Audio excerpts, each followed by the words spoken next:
你觉得吃日料又贵又吃不饱，那是你还没有吃过日料界的真正高端王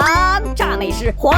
石料理，它更贵更吃不饱，因为怀石料理人家根本就不是给你当饭吃饱的，这货最初只是日本僧人喝茶之前稍稍品尝一丢丢的小零食。做出家人每天清修，只让喝茶吃小零食，我得怀抱一块石头按住肚子，不然我就要饿死啦！